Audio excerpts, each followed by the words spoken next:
Hello, and welcome to the Earthly Roots podcast, where we chat all things gardening, homesteading, and connecting to nature. We're your hosts, Diane and Robyn. The Earthly Roots podcast acknowledges the traditional custodians of country throughout Australia and their connections to land, sea, and community. We pay our respects to their elders past and present and extend that respect to all Aboriginal and Torres Strait Islander peoples today.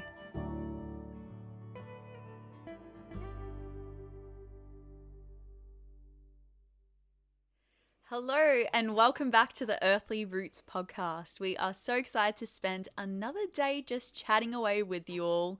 And before we get into the episode, I did just want to say, if you haven't already checked it out, go head over to our Instagram page where we will make sure to spend lots of time adding some good photos and videos of some behind the scenes things so you guys can connect with us and also check those out. We often leave it till the end, so I thought let's just jump in and put it right out there. Yeah, add it in now. We'll definitely, by the time this goes out, we'll be a little bit more active on there and be posting a few things. So yeah, definitely make sure to check it out. It's also great for you to interact with us and let us know like what kind of podcast you like to see / listen to, and we can definitely make them once we know. Yeah, and I think it would just be a good habit to get into asking you guys some questions so that we can maybe tailor an episode or two directly to your questions and what you want to see as well. So that'll be fun. Yeah. Today we're talking all about bus life. I'm sure you've heard it a few times from me, and you're always inquisitive. So yes, my partner and I, Sam and I, are converting a bus into a tiny home, which is a working bus, which we plan on traveling around Australia in less than 10 months. Oh, that's so exciting. It's so scary and so surreal to see this little dream actualize itself into like reality. Yeah. It's definitely happening fast, and you've not got a lot of time left, but fast and slow at the same time. I must say that there are definitely moments where we feel like we're kicking goals and things are moving really quickly and we've got project after project and getting things done. And then other times where we feel like we're kind of like sitting, and it's just because certain jobs are quite tedious and do just need a lot of time, patience, or just like to be reworked until they're finished. But yeah, I'm really excited to chat through the project, the decision, why, and just kind of dream. Yeah, I'm super excited to hear your take on it all, and I know I personally have a lot of questions because it's not something I particularly I can't see myself doing. It's definitely a different lifestyle. It is, yeah, but I am super interested in it. Like one of the like videos that I love to watch on YouTube, the categories, all of like the van life vlogs, and I don't know, I kind of romanticize that thought of just traveling around in a van, but I feel like you're taking it one step further in that it's actually going to be your full-time home. Yeah. A lot of people have, like bases that they come back to and just do traveling here and there, but you're fully converting a bus. Yeah. Which didn't look like a home before. No, not at all. Into a home. I mean, this is just a standard coach that would normally have seats all the way along to the end with like a bench at the back and a driver's seat at the front. It's not one of your city buses with like the poles and the buttons. It's more like a highway coach bus. Yeah, exactly. Yeah. So it's one of those buses that you probably would have taken like to a school excursion or something like that. There's a few geese in the background, so you'll have to bear with us on that, but they shouldn't be too loud. They're just adding to the homestead the vibe. Ambience of the farm. Exactly. Like we're converting it into a house which we plan on using as our house. So though we plan to travel in it for, I don't know, maybe a year, maybe longer, maybe shorter, eventually once we finish that trip, we hope to settle down on a block of land once again and then live on the bus permanently until we need to upgrade to a bigger space. But for Sam and I, we don't need a lot of space. And even this house that we're in right now is just a 2-bedroom like unit type, like sized home. And that's plenty of space for us. And the bus will allow us to have our own sections as well as being able to just go outside if we need extra space.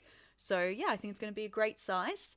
Yeah, I think I'm really excited to see how it's going to pan out and to have your like design flair come in as well, because I know you're designing a lot. And I think one thing we'll touch on this episode is, although I'm not doing the bus journey, but something that you can. I am, yeah.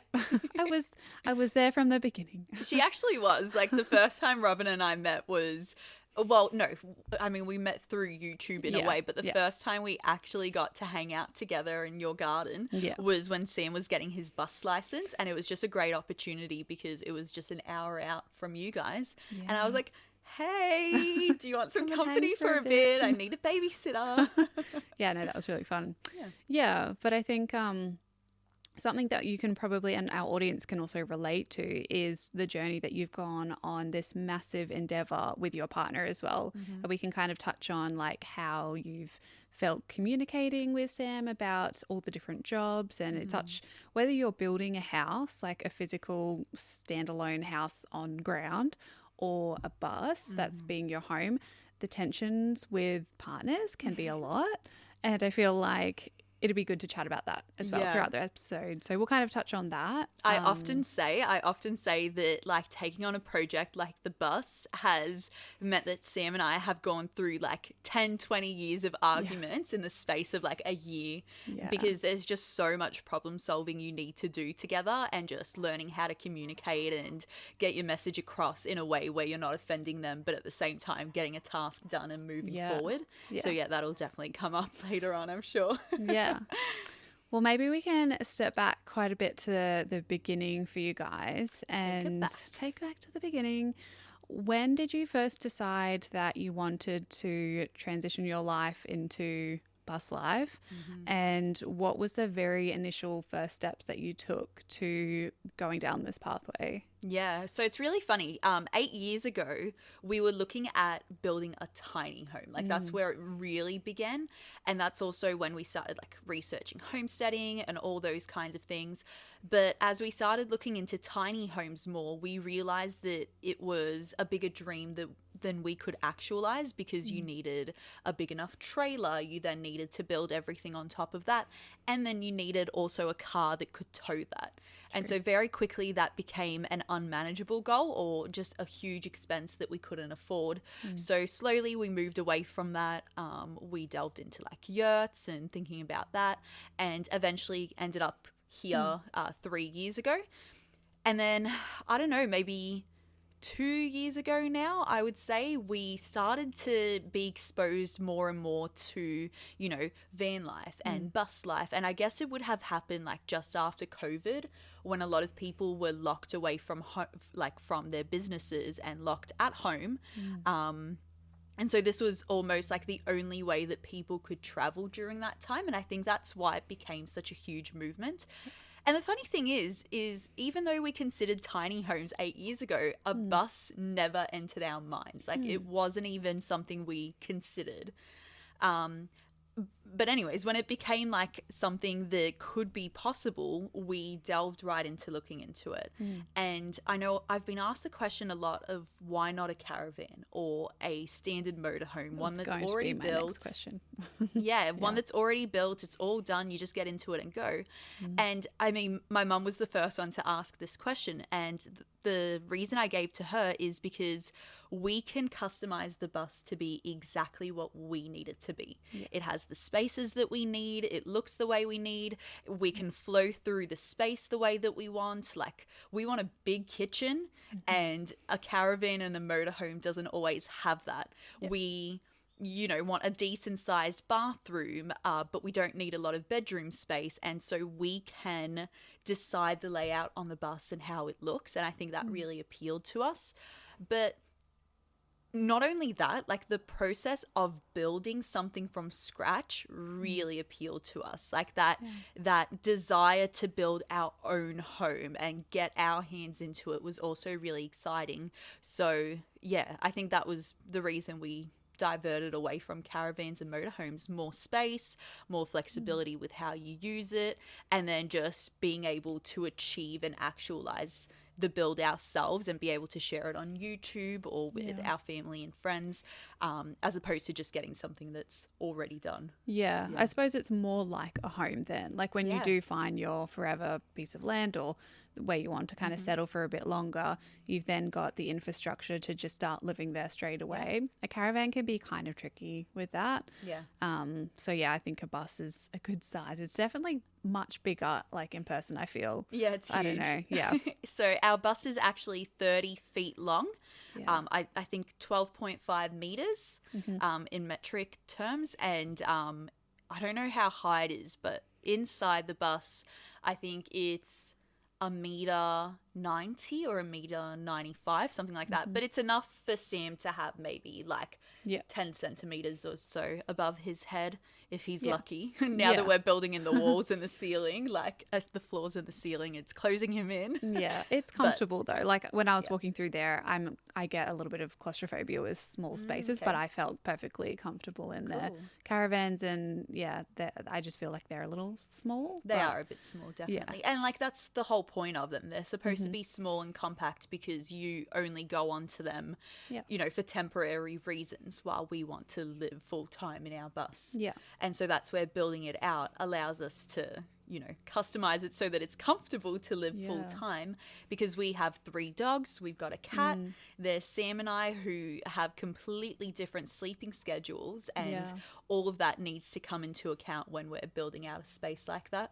Yeah. But we're super excited. Yeah. So let me talk you through why we picked this bus in particular. Yes. I think that's a good place to go first. And maybe like where you bought it from and where.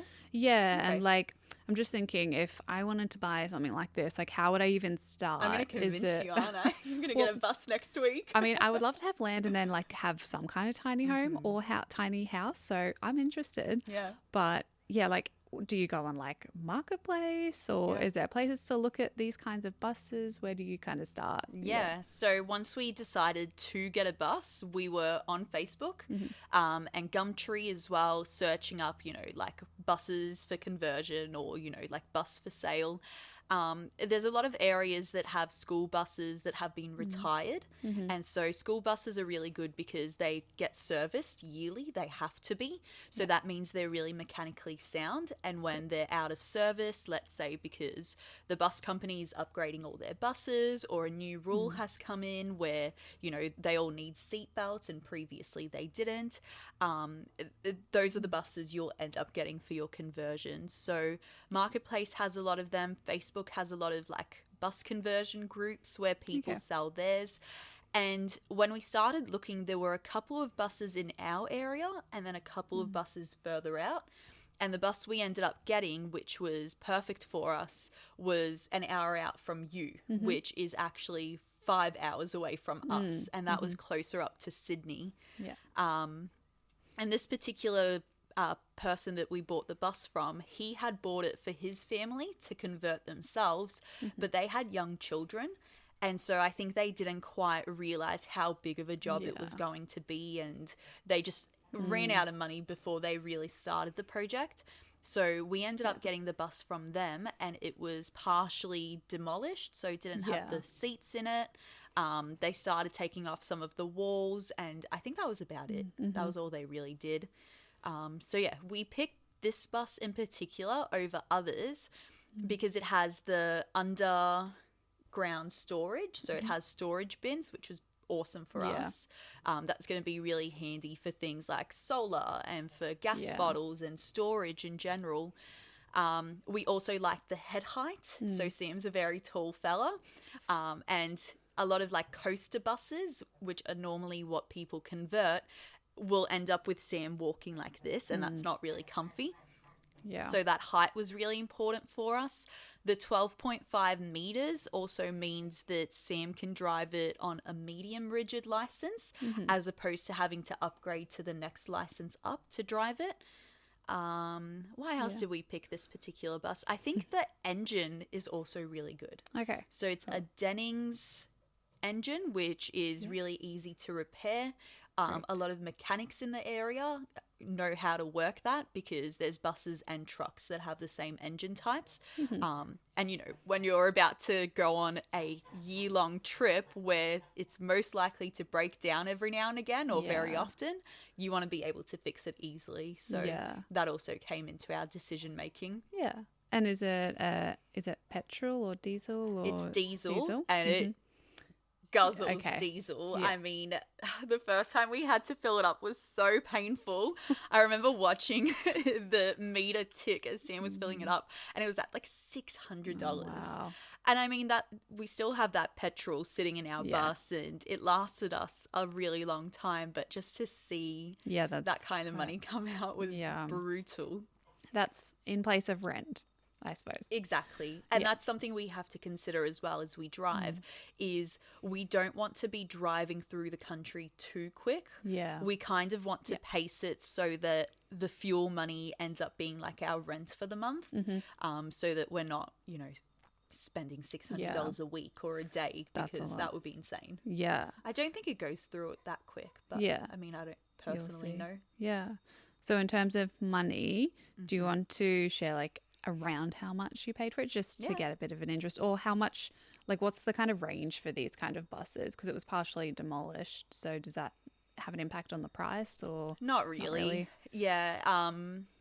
Because it had a hole in it. So if anything, like we probably weren't supposed to drive it at that point. Yeah. But so our bus was $14,000, which US dollars, I think that's like $8,000 or so.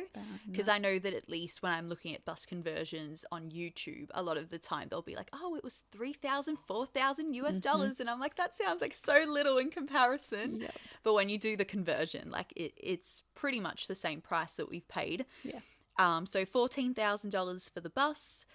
A lot of buses, especially the smaller ones, go for like 30,000 to 40,000. Okay. So compared to that, like we're laughing at 14,000. Yeah. But yeah, the amount really varies. Like some people put up their bus for $9,000, $10,000 is probably the lowest I've seen it in Australia. Yeah. And then other people put their buses up for, you know, when they've just come out of service and they're, you know, a 2017 model, they usually go for like 80,000 or more. Wow. But, and I mean, look, if you've got that money there to invest in a home like that is great. To a house. Yeah. But of course, our budget doesn't allow for that. 14,000 was already a lot for us. Yeah. And so you're doing this all like debt free, aren't you? You're not taking out loans. Well, we did have the money sitting there to buy the bus, and that's how we bought it to begin with. But we did end up taking out an interest-free loan just so that we had that extra money sitting there to be able to build with. Yeah, that's smart. Yeah, well, we are paying for our wedding at the same time as converting a bus, as well as living and, you know, paying for a home. So, just having that extra security allowed us to kind of get started without feeling like overwhelmed by it all. Yeah. Because I think at the time when we bought the bus, we still had our sheep. And there was a few big things that we had to purchase back then. So, definitely needed that extra little bit of money to boost us in the right direction. Especially like looking into solar systems. So expensive. Like, that's been one of the most overwhelming things to try to research for the bus conversion. Is the fact that solar panels, inverter, batteries, all of that is going to come to like $5,000 at least. Wow. And that's just to be able to power ourselves off grid. Yeah. Yeah, well, I suppose but that compared to a house though. Yeah. You've always got to kind of compare it to that, and it's not as much, nearly. So a while ago, we did an episode all about like alternative living and tiny homes and permaculture villages and things like that. I love that episode. It was a really good episode. I feel like we should touch more on like permaculture, eco villages again in the future because, I'd love to stage some on our trip, I must say. Yeah. But what I wanted to ask, and maybe if you want to chat a little bit about why you decided to do bus life, like why not stay here and buy a house and do what everyone else is doing. Yeah. And just like live that dream. Well, in a way that kind of answers it all in itself. Like, I think we are just a bit alternative when it comes to our life anyways. We've always moved through rentals. Like, staying in one place has always been a challenge in a way. Like, it's nice to set down roots, but at the same time, like, that uncertainty and that change is really thrilling. But our main reason for picking bus life, I guess, is just the cost of living. I mean, renting is getting more and more expensive. People's rent has gone up, and ours has too, by $50, a week. So it's becoming less and less affordable to be able to rent. And as far as getting a deposit on a house or like paying off mortgage, I mean, interest rates are through the roof, and there's still those checklists of, if you want a loan, like you've got to do all these different things. And so I guess for a while we were thinking that we would buy land first and build second, but in reality what we're doing now is, instead of waiting for the house prices to drop down or waiting for the banks to give us a loan, instead we're building our home first. We'll get to travel in it, we'll get to experience life, and then one day hopefully we'll be able to purchase land if it becomes less expensive, or if we are able to find a more affordable place to buy it in. But yeah, that was the main motivator. But the more we looked into it, like, the idea of traveling with our home on our back wherever we went is brilliant. It's like, so cool.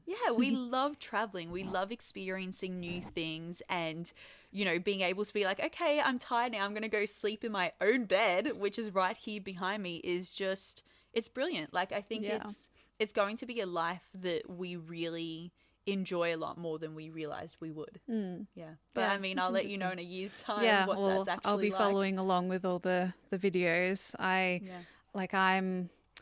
would love to be like that, but I know myself, and I'm like such a homebody, and that being like the garden as well. I just feel like, I don't know,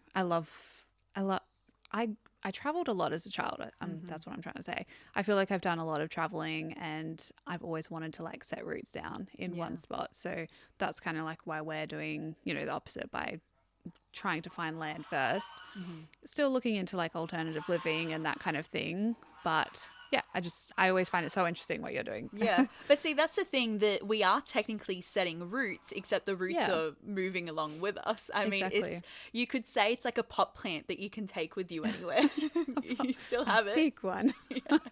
A very large one. I've heard of people talking about bus life being like, how backpackers live out of their backpack. It's like your backpack has just become really large. Taking the whole thing. Bring the animals and the bed and the couch with you. Oh, yeah. Yeah, but I'm super excited. So right now we're in the process of building out our bus, and that's come with a lot of like learning and a lot of new skills learned, as well as just reimagining what we can do and how we can do it in a different way to achieve goals on the bus. So yeah, that's been lots of fun. I mean, at the moment we're still at the stage where we've just finished off a lot of the things underneath the bus, and we're now building into the bus, which is so exciting, because after like almost a year of demolition and just fixing rust and like doing all these little things like sealing windows that has a huge effect, because it's making the bus waterproof and sturdier. It feels nice to know that now we're building in floors, and soon after the floors will come walls, and then the solar panels are going on. And I feel like we're at the stage now where things are just going to move faster and faster.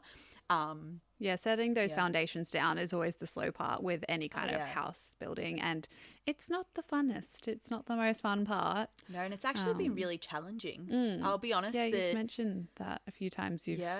Yeah, and I feel, did that kind of come from you maybe not knowing how to do things or meeting regulations, or like what was, like how did the challenges happen? Because I feel like with a house build, you often have someone in charge, but you're literally doing everything else, like everything. So we're project managing Yeah. as well as actually doing the build and checking on regulations to make sure we're doing everything the right way. So we have an engineer that we can contact with any questions that we have. But New South Wales is also really good. They have like this PDF document that outlines all of the things that you need to include to convert the bus into a motorhome and have it qualify. And then at the end of the process, you need to get a certification from the engineer and then be able to actually apply for the permit change. Okay, so it's technically a motorhome, Yes. not a tiny home. No. Which is Well, a bit even a different, tiny isn't it? home would be like a motorhome. Okay. So they're all classed as mobile dwellings because you can move them. And so that means as far as restrictions and things goes, you can only stay in one single location for 3 months at a time. Okay. Is the idea behind it. A lot of people kind of bend this rule because they'll have a property and they'll just say that they've moved to a different spot or things like that. And there's ways around it because they can also be classed as granny flats. And like if you really look into permits and councils and all that, you can find loopholes. And even with our yurts, we had to do things like that when we were looking into that, I mean. Yeah. Do you intend to stay longer than 3 months in an area, or you want to pretty the much future. travel? Well, yeah, when you like buy your Own property, Yeah. But when you're doing the traveling, you just want to do like a week here, a week there kind of thing? Yeah. Yeah. And like that's the fun of it because it'll allow us to actually explore more and be able to move around. So we're not too worried about that. But yeah, we're following all of the different regulations as far as how to build our project goes. Yeah. I think the overwhelm or like the challenging, like the feelings of being over challenged have more so come from just doing the little tedious jobs and not really seeing them, like it's not huge changes, and that can sometimes feel really overwhelming when you've got this massive project ahead of you and feeling like you're chipping away at it and you're trying and you're doing your best and like you're not really seeing those results. And like I think we both, like Sam and I have both kind of known that would be kind of the case, and the demolition can be a bit brutal as well because you're demolishing as opposed to building when you want to build. Yeah. Well, I suppose you and Sam are also not doing this full time as well. Like you're not just building the bus, you also have jobs, and Sam goes away for work as well, and you do the YouTube. So it would be hard, I suppose, when you've got to do like people watching YouTube want to be like, oh, I want a bus update. And then it might not look different, but in reality, you have actually done a lot. Yeah. And in a way, I think YouTube also adds to the challenge, at least for Sam it does, because a lot of what we build or what we show is public and that's open to scrutiny or to opinion. And I mean, Sam really does struggle with the fact that, you know, it's not a people pleaser, but like he doesn't want to step in the wrong way or to be told that he's doing something wrong, or, you know, so there's kind of like that uncertainty of, am I doing it right? Am I going to get negative criticism for this? Like, and that has really been like a block for him personally. I'd love to get him on to actually talk through how he's been feeling in the process, because he and I have been feeling very differently in it all. And I think in a way, a lot more pressure is being put on him because he's the one building it. He's got like the skills in construction and, you know, like that basic understanding, but there's a lot of things that he's also doing that are completely new and things that he's never done before that he's got to research and then hope that he's doing it the right way, because otherwise he has to rip it apart and do it again. And there's been those moments in the process as well. While for me, I'm kind of on the back foot for now, and I'm more so, you know, project managing or helping him out where I can, or just envisioning the next parts or purchasing the things we need, but I'm not so much involved in the building part yet. And I think I'll be more involved in it once we start doing like cabinetry and things inside of the bus. But as far as like putting water tanks in and drilling holes into metal, like I have no idea. I don't have the strength to do that. So yeah, I guess my role for the last little while has been more as like a support and just being there mentally and physically for Sam as he needs me. you know, purchasing things, planning out, budgeting for the bus, kind of checking in with him to see what our next part would be. And his role has really been like the building side of things. And I know that it's not just converting a bus that allows both partners to have different roles. Like homesteading, gardening, there's always going to be 2 roles for partners or for whoever's working on it.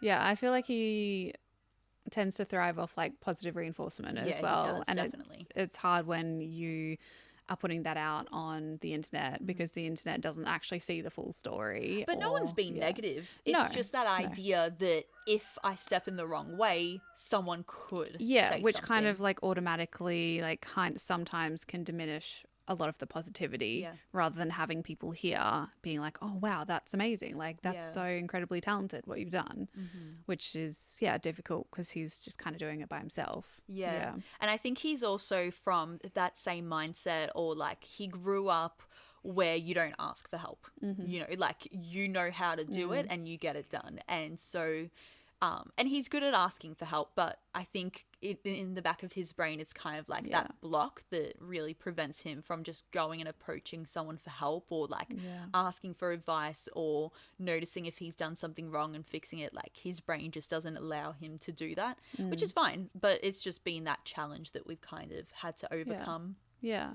So in terms of like communication wise, have you had any like big roadblocks about communication, or has anything kind of, I don't know, do you fight a lot is basically what I'm trying to ask, because when Scott and I were setting up, exactly, like when Scott and I were trying to do this flower farm, setting everything up, we were definitely having bickering, and we've since gotten a little bit better about that. But like you just see all of those house flipping shows, you know, when they just like get into really big arguments about the color of something or whatever. And I can just see it, if you're not on the same page, like that's just a recipe for disaster in terms of communication. Yeah. And we had a lot of those moments when we first started homesteading, like 3 years ago when we first moved onto this block and we started working together. Like we butted heads so much. There'd be moments where like we'd both have a vision of how a project will get done, and we'd both be trying to communicate it but not able to express in the right words. Like I personally can explain a lot better if I can show it. While Sam likes to explain it in his way, but sometimes like it doesn't click for me because I don't have the lingo that he's using. And so like you both get really frustrated, and like there's been moments where I like storm off and we don't talk for the rest of the day, and then you know, we come back together and we're like, okay, well, you know, I noticed I did this wrong and I was trying to get this thing out. And as far as the bus goes, there's been less of those moments, but still they're there very often. I mean, the best advice that I can give that's worked for us is just to communicate and laugh through the problems. So there'll be a lot of moments where, you know, it's frustrating because something's not working the way you think it will, or like, you know, just things aren't going right.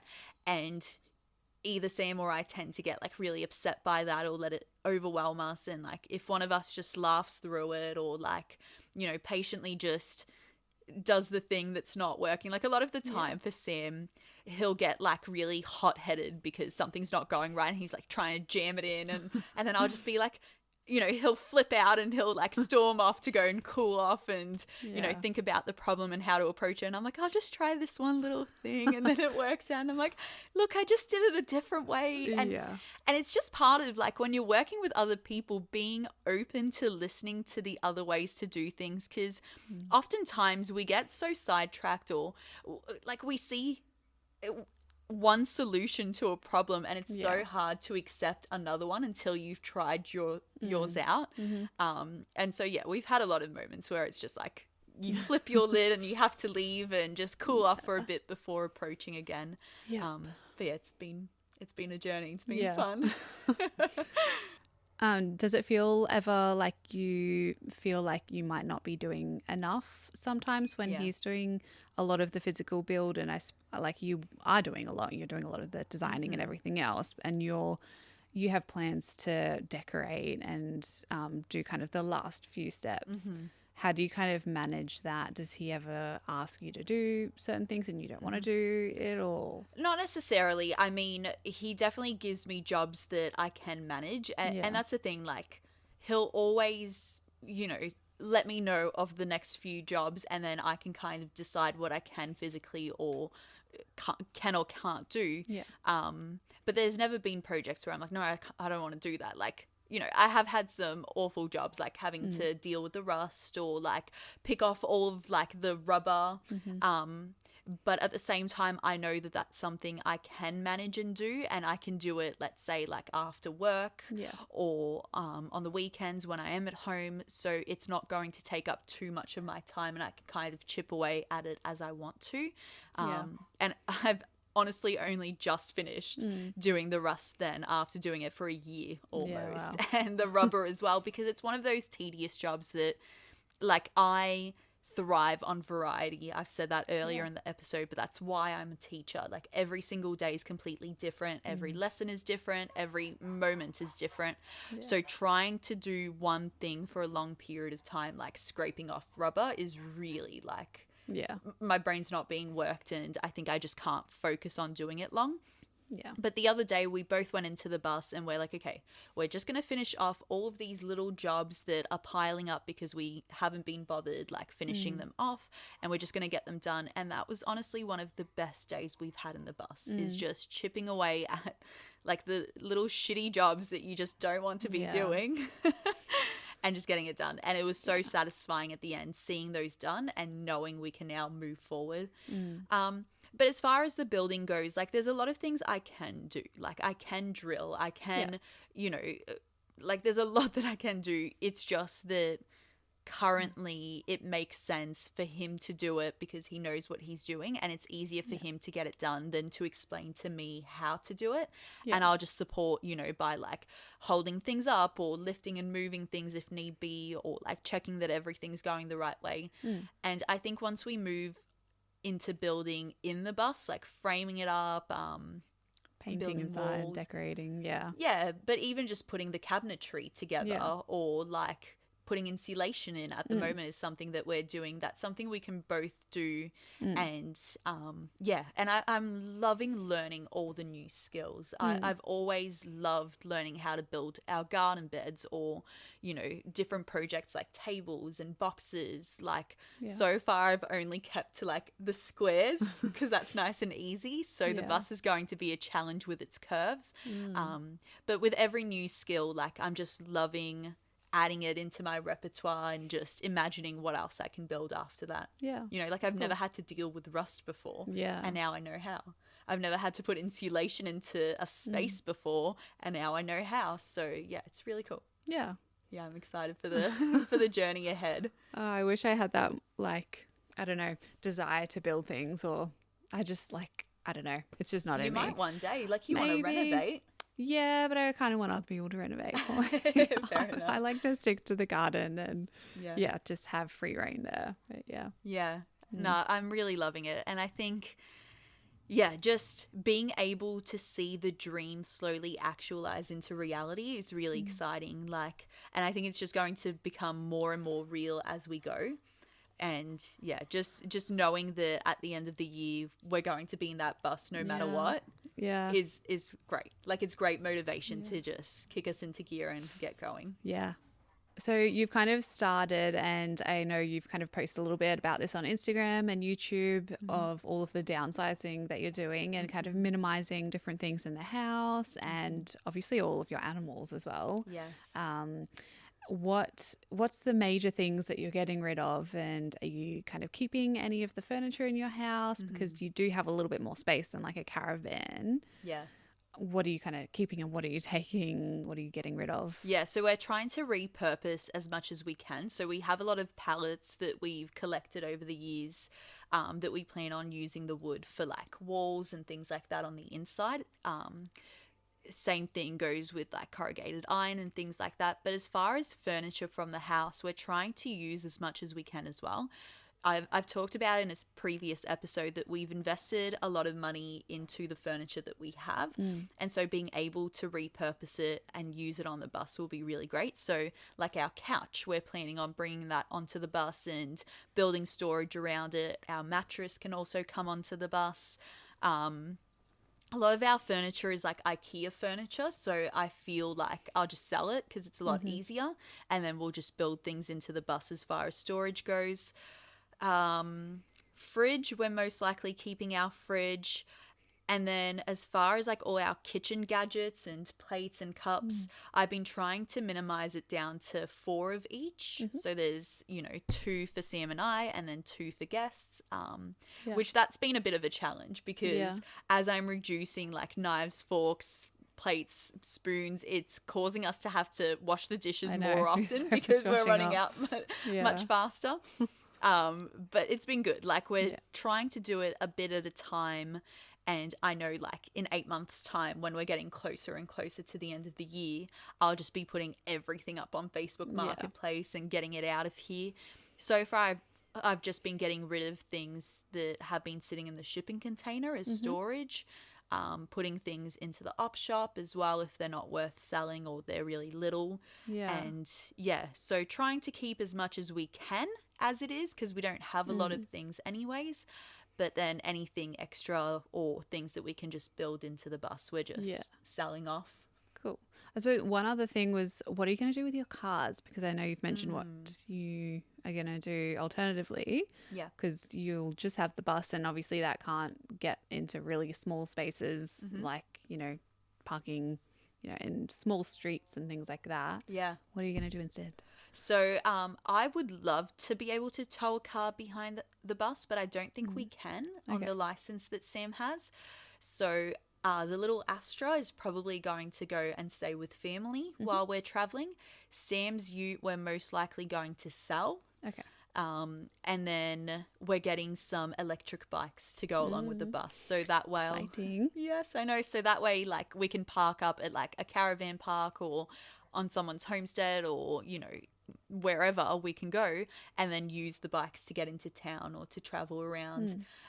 That way we can recharge them with solar power.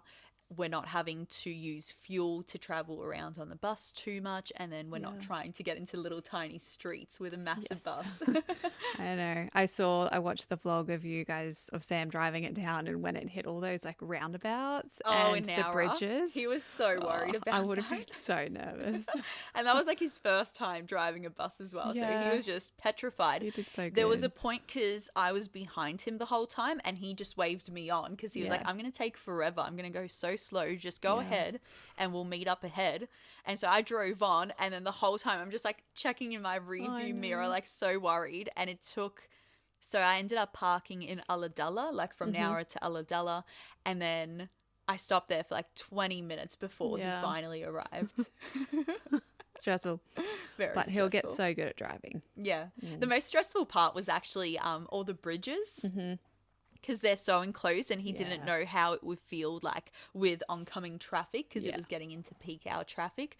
But then also we didn't end up coming back here until nighttime. And so there was another really like tight little bridge up around our area that he was really nervous about. And he managed fine. It's just a matter of slowing down and just realizing that, don't worry about everyone else around you. You just need to get yourself from A to B and do it safely.